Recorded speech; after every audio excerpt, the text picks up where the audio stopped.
Տղամարդկանց հագուստին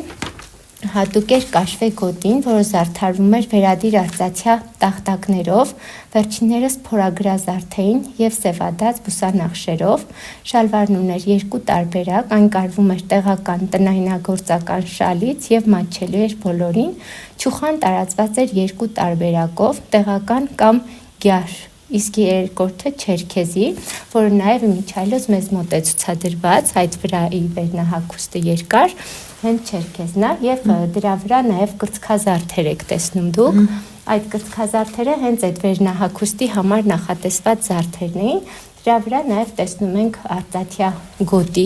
այս դեպքում արդեն արծաթյա է և դաշույնը, այս սովորական դեպքում կաշվե գոտին էր հատուկ, որը որ իր վրա տարեր էր ունենում արծաթյա, այստեղ այս գոտին, այսինքն ամբողջությամբ ինքը արծաթյան, սա այստեղ